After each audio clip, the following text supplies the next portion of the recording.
तो कल हम लोगों ने क्या देखे थे, बेसिक कृषि के कौन कौन से प्रकार होते हैं या उनके किस प्रकार किया जाता है। आज समझते हैं आर्थिक आधार पर कैसे कृषि किया जाता है। ठीक है जी। तो आर्थिक आधार कहने का मतलब होगा, नाम से स्पष्ट होगा, क्या मिलेगा जी, बस हमें पूंजी से मतलब होगा। कहने का मतलब है पूंजी की प्राप्ति। ठीक है। तो सबसे पहला याद है कि एक होते से हम लोग कहते हैं पूंजीवादी कृषि। क्या बोलेंगे, पूंजीवादी कृषि। समझ लीजिएगा, मैं समझा देता हूं फिर लिखवा दूंगा। ठीक है जी। पूंजीवादी कृषि कहने का मतलब है कैपिटलिस्टिक फार्मिंग एग्रीकल्चर। तो याद रखिएगा इनका उद्देश्य क्या होगा, केवल याद रखिएगा जी, पूंजी की प्राप्ति हो, पूंजी की प्राप्ति हो, याद रखिएगा। उससे मतलब नहीं खाद्यान्न खाना है, उससे मतलब नहीं, क्या होगा, पूंजी की केवल प्राप्ति हो, वही उद्देश्य से लगाया जाएगा, उसे हम लोग कहते हैं पूंजीवादी कृषि। आप समझिएगा पूंजीवादी कृषि का मतलब कहाँ पे लागू होगा। तो याद रखिए कम से कम इनका क्षेत्रफल क्या होना चाहिए जी, बहुत बड़ा होना चाहिए। क्षेत्रफल क्या होगा, बहुत बड़ा। अब क्षेत्रफल बहुत बड़ा हो जाएगा तो इसमें जो लगने वाला जो मशीनरी सामान है यांत्रिक विधि से किया जाएगा, खासियत रहेगा, ये भी ज्यादा लगेगा। दूसरी, जब मशीन से उत्पादन करेंगे तो जो लोग हैं, तो लोगों को क्या मिलेगा जी, रोजगार क्या होगा, कम की ज्यादा, रोजगार क्या हो जाएगा, कम मिलेगा। ठीक है। तो कहने का मतलब है पूंजी और उद्देश्य क्या होता है, केवल पूंजी लगाने के लिए। अब निर्भर करता है ये जो एग्रीकल्चर है, कृषि कहाँ चलता है, अमेरिका जैसे देशों में देखोगे वहां पर बड़े बड़े यांत्रिक मतलब मशीनों से खेती किया जाता है। और उनका उद्देश्य क्या होता है, याद रखिएगा, मेन उद्देश्य होता है उद्योगों को सप्लाई करना। उद्योगों के लिए क्या किया जाता है, खेती किया जाता है। ठीक है। और उद्योग किया जा रहा है तो कहने का मतलब है आर्थिक आधार पर हो गया। आर्थिक आधार कहने का मतलब है कि क्या मिल रहा है जी, उनसे पूंजी की प्राप्ति हो रहा है। ऐसे खेती को हम लोग क्या कहते हैं, पूंजीवादी कृषि कहा जाता है। ठीक है, लिख लीजिए। चलिए देखिए, पूंजीवादी कृषि से तात्पर्य, पूंजीवादी कृषि से तात्पर्य जिनका मुख्य उद्देश्य पूंजी की प्राप्ति हो, जिनका मुख्य उद्देश्य पूंजी की प्राप्ति हो। ठीक है, लिखेंगे यह व्यवस्था अमेरिका एवं ब्रिटेन जैसे देशों में प्रचलित है।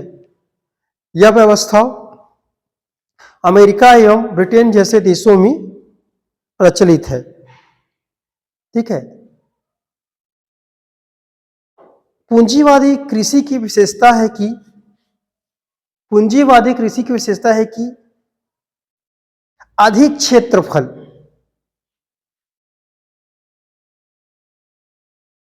सभी कार्य यांत्रिक मशीनों के माध्यम से, अधिक क्षेत्रफल, सभी कार्य यांत्रिक मशीनों के माध्यम से, एवं वार्षिक उत्पादकता अधिक होती है, एवं वार्षिक उत्पादकता अधिक होती है। ठीक है। और मुख्यतः ऐसी कृषि और मुख्यतः ऐसी कृषि वहां की जाती है जहां जनसंख्या विरल हो। मुख्यतः ऐसी कृषि कहां की जाएगी, जहां जनसंख्या विरल हो, मतलब ना के बराबर हो, उतना नहीं हो। अमेरिका और भारत का तुलना कर दीजिएगा। ठीक है जी। मुख्यतः ऐसी कृषि कहां की जाएगी, जहां जनसंख्या विरल हो। ठीक है। भारत में यह कृषि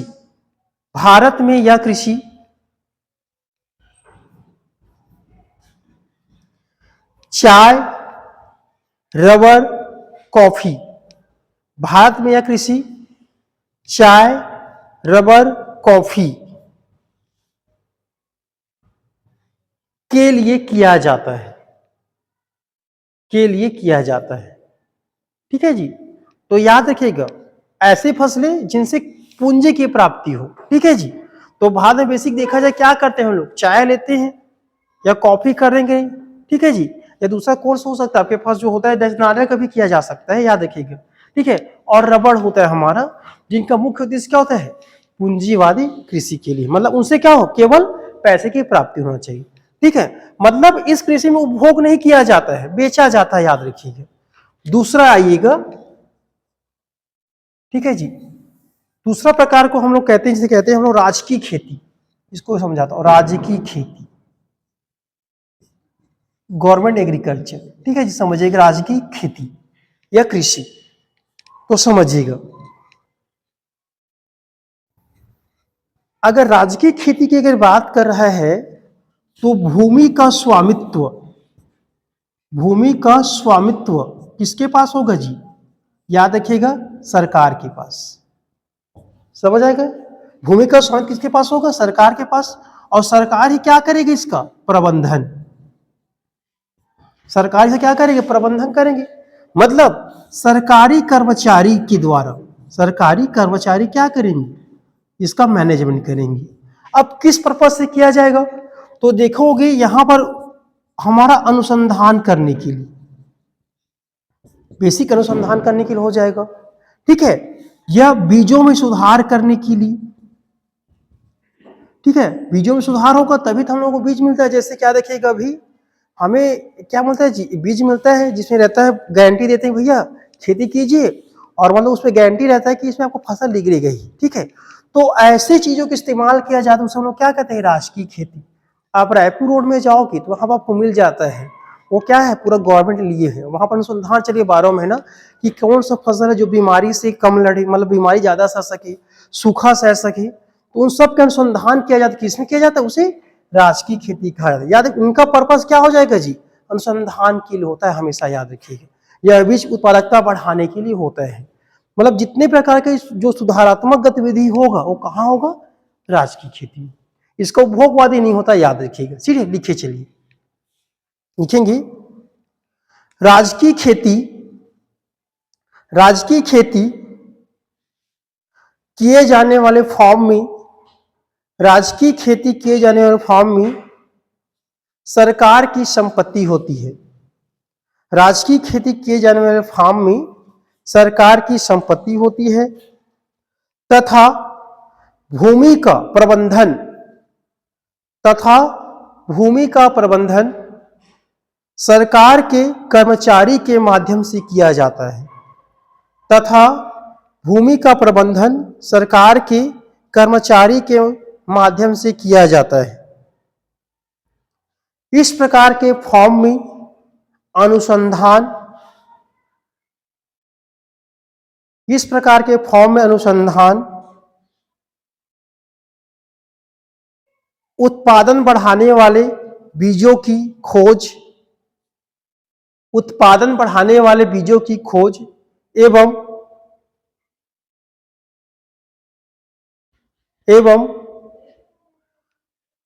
सूखा सूखा रहित बीजों का अनुसंधान किया जाता है। सूखा रहित बीजों का अनुसंधान किया जाता है, मतलब समझिएगा जी, ऐसे बीज विकसित करना है जो कम पानी में भी क्या हो सके, खिल सके, या उनसे आपदा से प्रभावित नहीं होना चाहिए। सूखा रहित बीजों का अनुसंधान करना, समझ आ गया। सूखा मतलब समझ गए जी, यदि सूखा पड़ जाता है अचानक देखोगे तो भी जो फसल एक बार निकल गए उसको ज्यादा प्रभाव नहीं पड़ना चाहिए, ऐसे को हम लोग क्या कहते हैं, राजकीय खेती। ठीक है, तीसरा ये जिसे हम लोग कहते हैं निगमित खेती। तीसरा प्रकार है निगमित खेती, कॉर्पोरेट एग्रीकल्चर। निगमित खेती पहले समझिए फिर लिखिएगा, निगमित खेती। तीसरा क्या देखें हम लोग, आर्थिक आधार पर निगमित खेती। अब समझिएगा, निगमित कहने का मतलब कॉर्पोरेट, तो याद रखिए कंपनी। ठीक है जी, कंपनी क्या करते हैं, कंपनी कृषकों के साथ क्या करने, कृषकों के साथ समझौता करेंगे, या कंपनी के पास बड़ा बड़ा क्या होगा जी, भूमि होगा। इस भूमि में उसके द्वारा जो खेती किया जाएगा उसे क्या बोले, निगमित खेती कहा जाता है। जैसे समझिएगा, मुझे क्या बनाना है, टमाटर की टमाटो केचप बनाना है, तो क्या करूंगा, एक जगह डिसाइड करूंगा, वहां के किसानों से समझौता कर लूंगा, उनका मुख्य पर्पस किसके लिए होगा, निगमित हो जाएगा। तो उद्देश्य क्या कहलाएगा, वही कृषि को समझौता करेंगे और वो केवल कहां जाएगा, उस प्लांट में जाएगी। ऐसे को क्या है, निगमित खेती कहा जाता है। ठीक है, मतलब कंपनी कर रहे, कंपनी करता धरता होगा, कॉर्पोरेट मतलब होता है कंपनी हो जाता है। ठीक है, कंपनी के माध्यम जो कृषि किया जाएगा उसे हम लोग क्या कहेंगे, निगमित खेती कहा जाता है, क्योंकि आर्थिक आधार पर है। लिखी चलिए, लिखेंगे, इस प्रकार की खेती में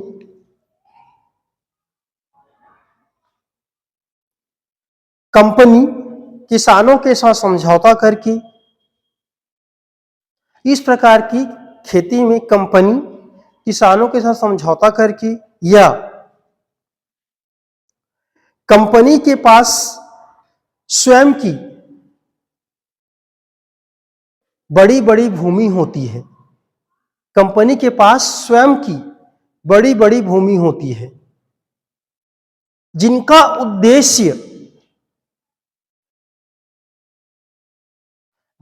उद्देश्य औद्योगिक उत्पादन हेतु किया जाता है, जिनका उद्देश्य औद्योगिक उत्पादन हेतु किया जाता है, उन्हें निगमित खेती कहते हैं, उन्हें निगमित खेती कहते हैं। ठीक है जी, निगमित खेती का स्वरूप अमेरिका में सर्वाधिक प्रचलित है, निगमित खेती का स्वरूप अमेरिका में सर्वाधिक प्रचलित है, एवं भारत में महाराष्ट्र, तमिलनाडु, चेन्नई, अंडरलाइन लगा लीजिएगा, भारत में महाराष्ट्र, चेन्नई, तमिलनाडु के कुछ क्षेत्रों में निगमित खेती की जाती है। महाराष्ट्र, तमिलनाडु, चेन्नई के कुछ क्षेत्र, पूरा नहीं है ना, कुछ क्षेत्रों में ना, कुछ क्षेत्रों में क्या की जाएगी, निगमित खेती की जाएगी।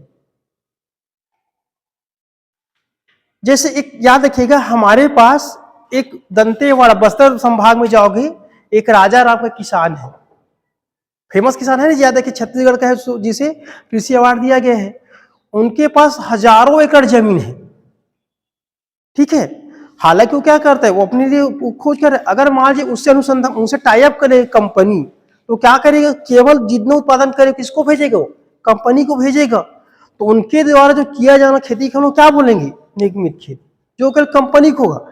याद रखिएगा, निगमित खेती की खासियत ये रहती है, कंपनी मतलब जो फसल बोलेंगे, यदि कुछ कारणों से प्रभावित हो जाता है, नष्ट हो जाता है, तो भी पूरा भरपाई कौन करता है, कंपनी करता है। कंपनी ही फसल, मतलब कंपनी क्या देंगे उनको, फसल भी देंगी, उर्वरक भी, हर चीज कौन डिसाइड करेगा, कंपनी करता है, क्योंकि कंपनी का फसल है। याद रखिएगा, कैसा उसमें विटामिन चाहिए, कैसा पौष्टिक चाहिए, सब डिसाइड कौन करेगा, कंपनी। केवल उसमें आप केवल क्या करोगे, आप खेती करोगे, जिस प्रकार से वैसे आपको खेती करना है। ठीक है, ये होता है। ठीक है, इसे हम लोग क्या कहते हैं, निगमित खेती। अगला लिखिएगा, सामूहिक खेती, सामूहिक खेती। ठीक है जी, अगला क्या लिखेंगे, सामूहिक खेती। अब समझिएगा, सामूहिक खेती कहने का मतलब है कि जो खेती करोगे उनका जो अधिकार समाज का हो जाता है, वह क्या है, सामाजिक। जैसे समझिएगा, मगरचबा है, मगरचबा आप बहुत सारा भूमि है, जितना उत्पादन उस मगरचबा के लोगों के द्वारा किया जाएगा उसे क्या कहें, सामूहिक खेती कहा जाएगा। कहने का मतलब है मिलजुल कर, मिलकर कृषि करना, एवं क्या करना जी, मिलकर कृषि करना, एवं अधिकार, मतलब भूमि का अधिकार किसका रहेगा जी, समाज का होगा, इसे क्या कहेंगे, सामूहिक खेती। अब सामूहिक खेती का उद्देश्य क्या होगा, पूरे समाज का जन कल्याण करना। ठीक है, ताकि उनको इनकम की प्राप्ति हो जाए, उसे हम लोग क्या बोलेंगे, सामूहिक खेती। लिखिए चलिए, इस प्रकार की कृषि, सामूहिक लिखिए, इस प्रकार की कृषि समाज में निवासरत लोगों के द्वारा, समाज में निवासरत लोगों के द्वारा किया जाता है, तथा भूमि का स्वामित्व तथा भूमि का स्वामित्व समाज में निहित होता है, समाज में निहित होता है। और इस प्रकार खेती का उद्देश्य, और इस प्रकार खेती का उद्देश्य उपभोगवादी होता है, उपभोगवादी। समझ में आया? उपभोग मतलब जी खाने के लिए, अपने लिए, ठीक है, समाज के कल्याण के लिए। समझ आएगी? उपभोगवादी मतलब हमारी कल्चर कैसे है, हम लोग कृषि कैसे करते, उपभोगवादी करते हैं।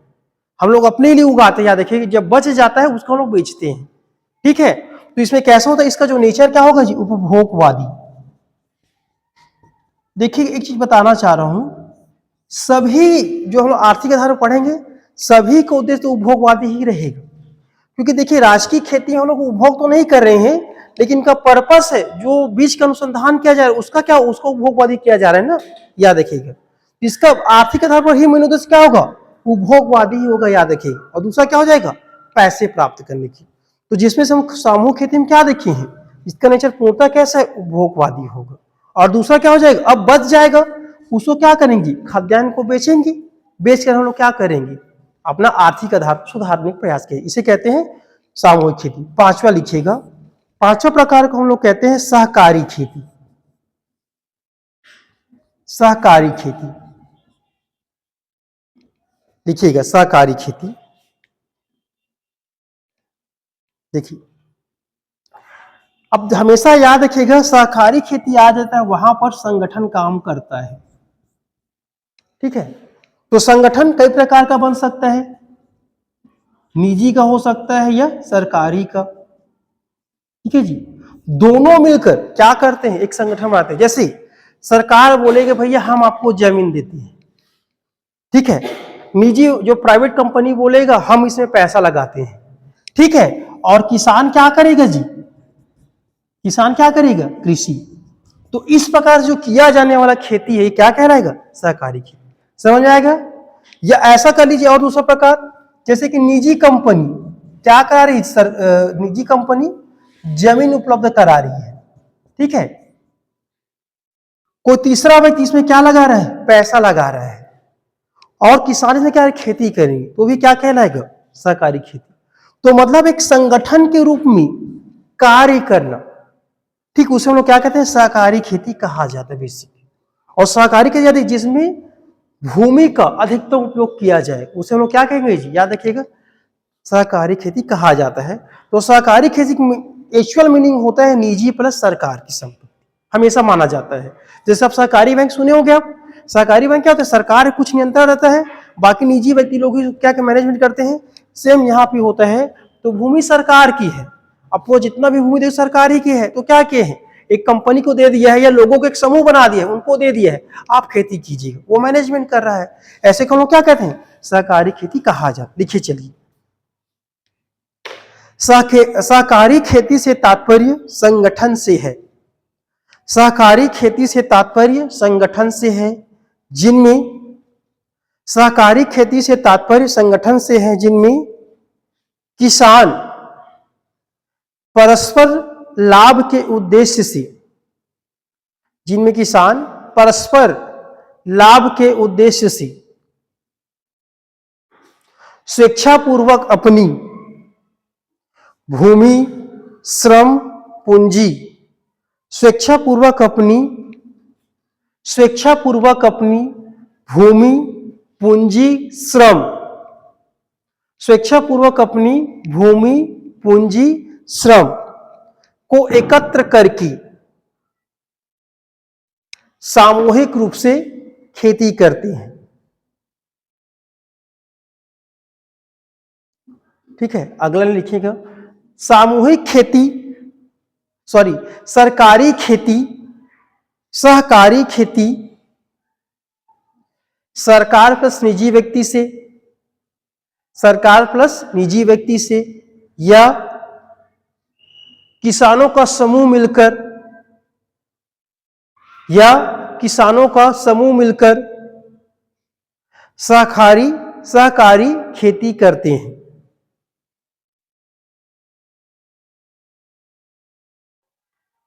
इस कृषि, अगला लिखिएगा अगला पॉइंट में, इस प्रकार के कृषि से, इस प्रकार के कृषि से प्राप्त लाभांश, इस प्रकार की कृषि से प्राप्त लाभांश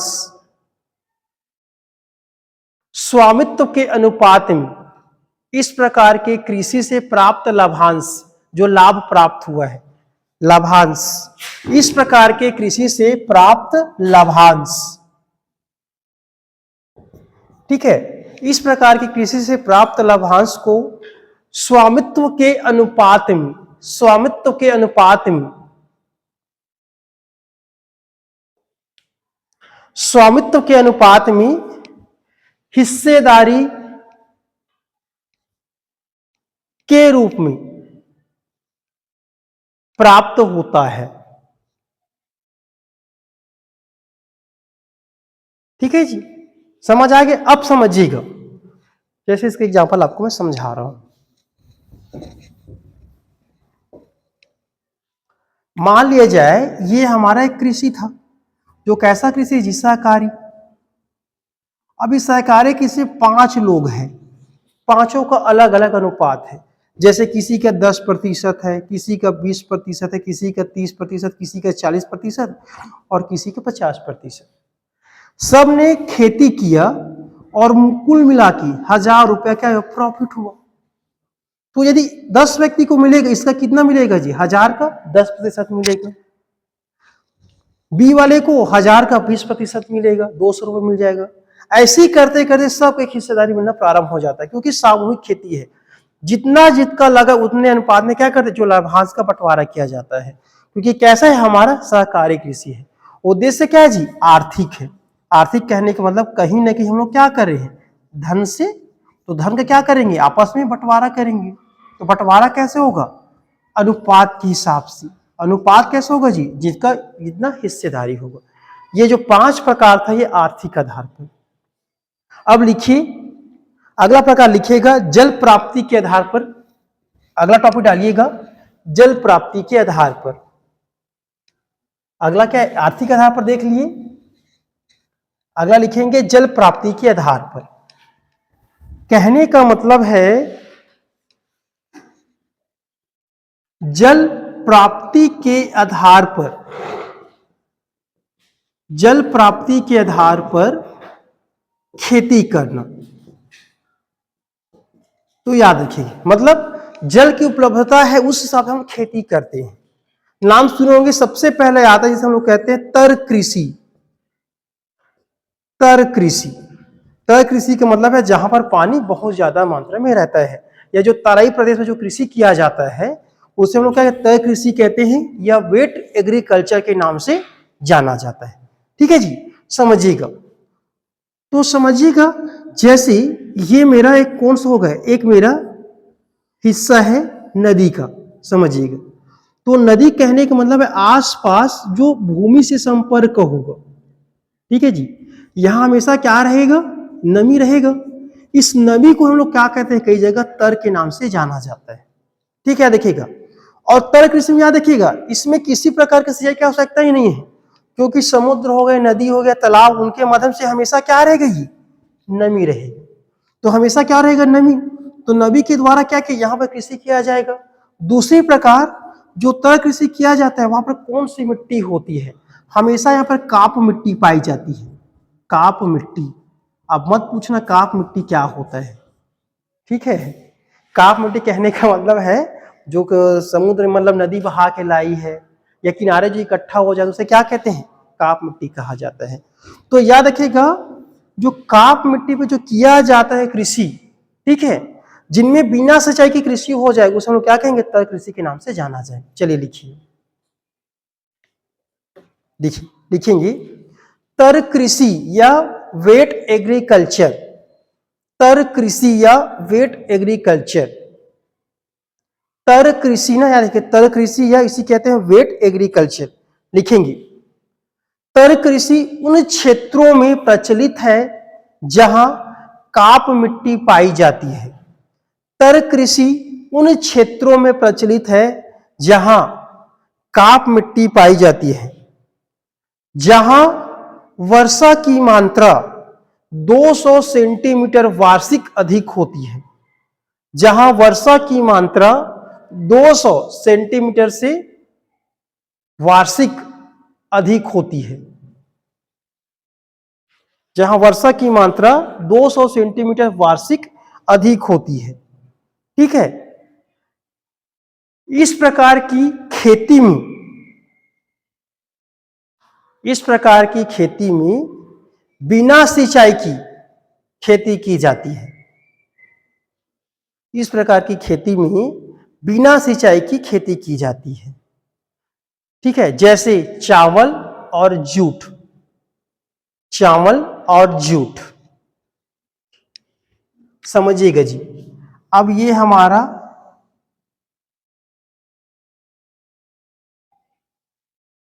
ठीक है, यही हमारा कौन सा भारत है। तो हम जानते हैं 200 ज्यादा सेंटीमीटर कहां पे होता है, एक पश्चिमी घाट में होता होगा। दूसरा हमारा जो अंडमान निकोबार द्वीप समूह है यहां हो जाता है। कुछ हिस्सा यहां पर आपका जो लक्षद्वीप है वहां भी देखने को मिल जाता है। और जो यहाँ जो ईस्ट वाला क्षेत्र है जिसे कहते हैं पूर्वोत्तर क्षेत्र, यहाँ पर भी क्या 200 सेंटीमीटर ज्यादा होता है। तो देखिएगा यहाँ पे कौन सा नदी आ रही है, ऊपर से निकल के ब्रह्मपुत्र नदी आ रही है यहाँ पर। तो आसपास कौन सा होगा, काप मिट्टी का निर्माण हो जाएगा, वहां करेंगे। दूसरा ये जो ढलान है, यहाँ तो ज्यादा वर्षा होता है ना, तो इस ढलानों में भी कैसे किया जाएगा। ठीक है। और यहाँ मतलब जहां पे होगा, कहने का मतलब है 200 सेंटीमीटर से ज्यादा वार्षिक वर्षा होता होगा, वहां पर क्या कृषि किया, तर कृषि किया जाता है। समझ आ गया। तो तर कृषि में क्या होगा, जिसको ज्यादा पानी की आवश्यकता है, तो पानी की आवश्यकता किसको रहता है, चावल को रहता है, चावल करेंगे। दूसरा जूट संडौवा, ठीक है जी, अपने तरफ वो हो जाता है। बाकी ऐसा जिसको पानी की ज्यादा वो सड़ जाएगा, जैसे गेहूं नहीं उगेगा। ठीक है। मतलब जिसको ज्यादा पानी की आवश्यकता हो वैसी खेती किया जाता है।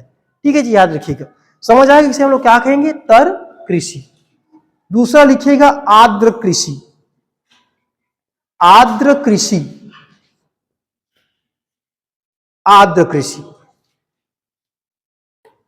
देखिए, तो याद रखिएगा यहां पे वर्षा कैसा हो रहा था, 200 सेंटीमीटर से ज्यादा। यहां वर्षा की मात्रा क्या होगा, 100 सेंटीमीटर से क्या होगा जी, ज्यादा। ठीक है। और 200 सेंटीमीटर से कम होगा। खासत क्या हो जाएगा, जहां 100 सेंटीमीटर से ज्यादा वर्षा होगा और 200 सेंटीमीटर से कम वर्षा होगा, वहां पे क्या होगा, आर्द्र कृषि। आर्द्र कृषि याद रखिएगा, इसमें भी क्या मिलेगा आपको, काप मिट्टी। अब काप मिट्टी के साथ साथ आपको मिल जाता है काली मृदा। ठीक है। काले मृदा में याद रखिएगा, तो यहां पर आर्द्र होने की वजह से उस मृदा में क्या रहेगा, नमी रहता है। जैसे हम जानते हैं काली मृदा का नाम सुनी होंगी, काली मृदा में बिना सिंचाई के भी खेती हो जाता है। ठीक है। तो ऐसे मृदा याद रखिएगा जहां पर नमी के वजह से खेती किया जाता होगा, उसे हम लोग क्या बोलेंगे, आर्द्र कृषि कहा जाता है। ठीक है जी। जैसे चना हो गया, चना को कभी सिंचाई की आवश्यकता पड़ता है, जी दीजिएगा, ठंडी के मौसम में जीत जाता है क्योंकि नमी रहता है। ठीक है जी, याद रखिएगा। तो कहीं ना कहीं इसमें काली मृदा हो रहा है, तो ऐसी चीज हम लोग क्या बोलेंगे, आर्द्र कृषि के नाम से जाना जाएगा। चलिए लिखिए, लिखिए, यह उन क्षेत्रों में प्रचलित है, यह उन क्षेत्रों में प्रचलित है जहां काप मृदा तथा काली मृदा पाई जाती है। यह उन क्षेत्रों में प्रचलित है जहां काप मृदा तथा काली मृदा पाई जाती है, जहां वर्षा की मात्रा 100 सेंटीमीटर से अधिक और 200 सेंटीमीटर से कम हो।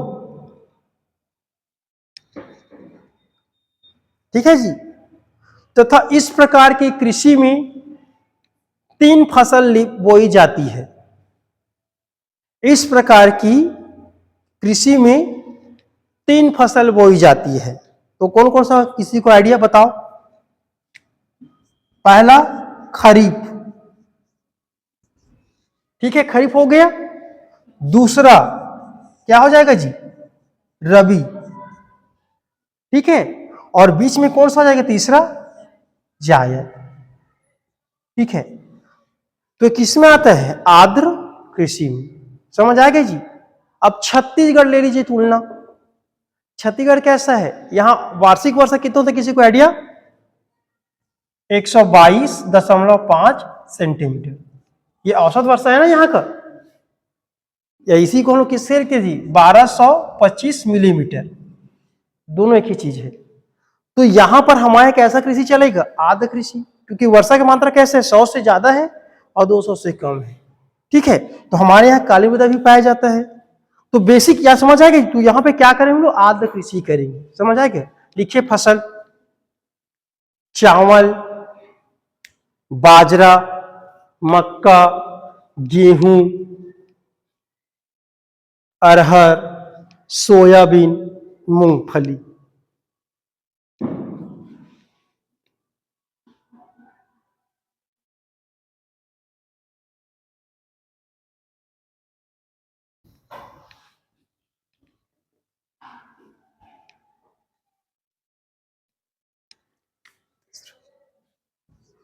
तीसरा, सिंचित कृषि।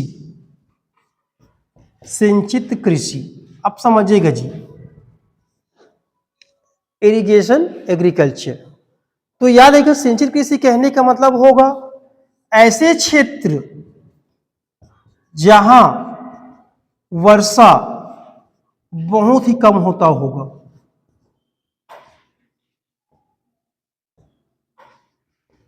ये भी पॉसिबल है, पहला पॉइंट। ठीक है, दूसरा क्या हो जाएगी? वर्षा 50 सेंटीमीटर से अधिक, ठीक है, और 100 सेंटीमीटर से क्या हो? कम हो वहां पर। अब 50 सेंटीमीटर 100 सेंटीमीटर वार्षिक वर्षा हो रहा है, तो इससे पता चल सकता है कि वो क्षेत्र कितना सूखा है। ठीक है, सूखा हो गया, तो सूखा हो गया, आपको क्या चाहिए? नहर चाहिए। कहने का मतलब है नहर हो गया, या आपका क्या हो गया जी? नलकूप।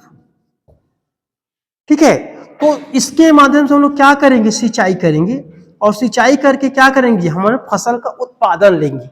ऐसे क्षेत्रों को हम लोग क्या करें? ऐसे मतलब ऐसे कृषि को क्या करेंगे? सिंचित कृषि कहा जाता है। जैसे राजस्थान, हरियाणा, पंजाब, वहां वर्षा होता ही नहीं है, सबको पता होगा। बंगाल की खाड़ी वहां पहुंचता है तो पहुंचते पहुंचते कम हो जाता है।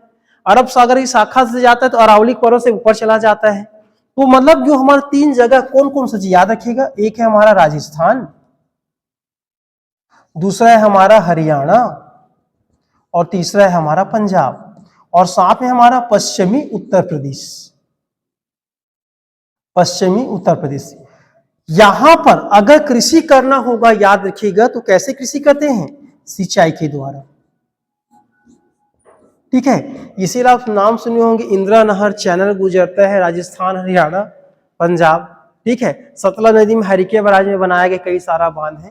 तो वहां से याद रखिए सिंचाई की वजह से, और ये तीनों याद रखिए, अब 12 महीने सिंचाई से निर्भर होगा, तो प्रोडक्शन किस पे ज्यादा आगे जी? सिंचाई वाले में आएगा प्रोडक्शन, याद रखिएगा। जबकि तो मौसम वाला है, अगर मान लीजिए हमारे कुछ प्रभाव हो गए, मानसून अच्छा नहीं रहा, तो दोनों का क्या हो जाएगा? उत्पादन कम हो जाएगा, क्योंकि मुख्यतः वर्षा पर ही निर्भर रह रहे हैं ना, याद रखिएगा। जबकि यहाँ पर क्या है? सिंचाई के साधन से है। अगर बरसात हो गई कोई दिक्कत नहीं, उसके मतलब बेनिफिट हो जाएगा। और नहीं होगा, नहर तो है ही या नलकूप है, तो इसलिए देखोगे आप हरियाणा हो गए, पंजाब हो गया, यहाँ पर ज्यादा प्रोडक्शन लिया जाता है। ठीक है, तो ऐसे को हम लोग क्या करें? सिंचित कृषि कहा जाता है। चलिए लिखिए, लिखेंगे, सिंचित कृषि उन क्षेत्रों पर किया जाता है, सिंचित कृषि उन क्षेत्रों पर किया जाता है जहां वार्षिक वर्षा, पहला, बहुत ही कम होता होगा, 20 सेंटीमीटर से कम। 20 सेंटीमीटर लिखिए, पहला पॉइंट। पहला पॉइंट क्या बोल रहा हूं, इसमें पॉइंट डाल सकते हो आप। बहुत कम वर्षा होगा मतलब 20 सेंटीमीटर से भी कम, याद रखिएगा जी। जैसे राजस्थान का गंगानगर है, बाड़मेर क्षेत्र है, पूरा निर्भर किसके ऊपर निर्भर? याद रखिएगा, आपको इंदिरा गांधी चैनल के ऊपर, नहर के ऊपर। ठीक है, दूसरा लिखेंगे, जहां वर्षा 50 सेंटीमीटर से अधिक और 100 सेंटीमीटर से कम होता होगा, वहां उपयुक्त सिंचाई साधनों से वहां उपयुक्त सिंचाई साधनों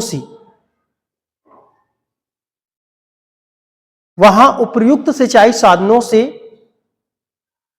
सिंचित कृषि किया जाता है एवं वहां उपयुक्त सिंचाई साधनों से सिंचित कृषि किया जाता है एवं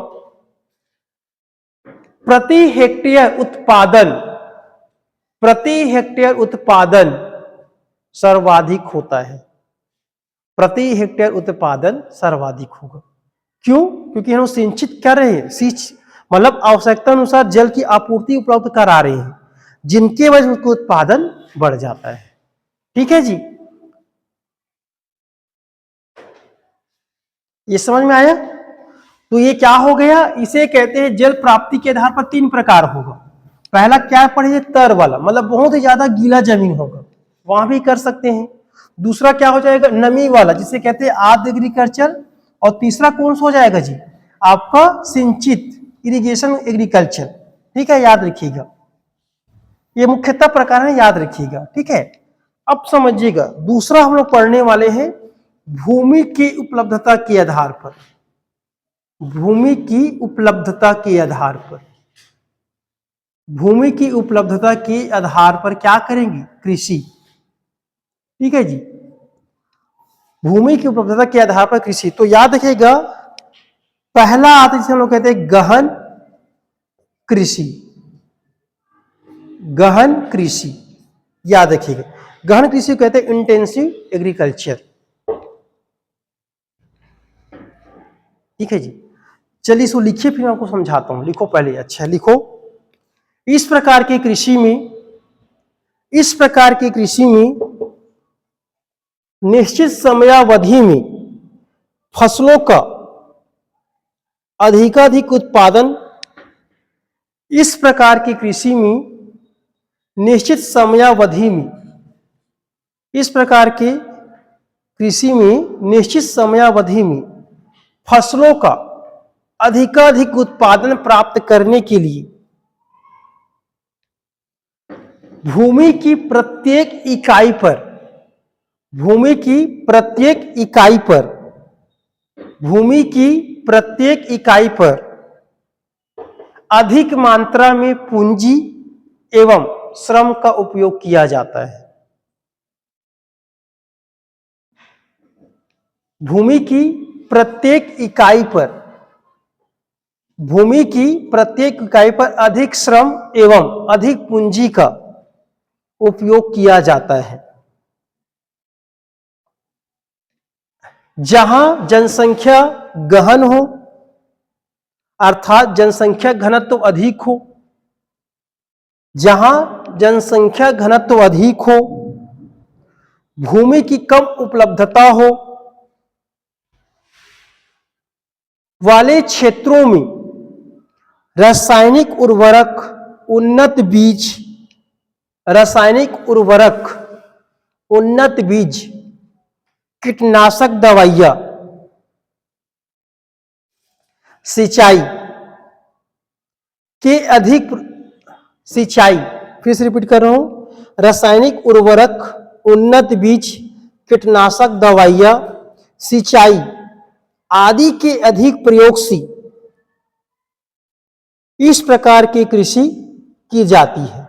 आदि के प्रयोग से इस प्रकार की कृषि की जाती है। समझिएगा जी, गहन कृषि जिसे कहते हैं इंटेंसिव एग्रीकल्चर, याद रखिएगा, इंटेंसिव कहने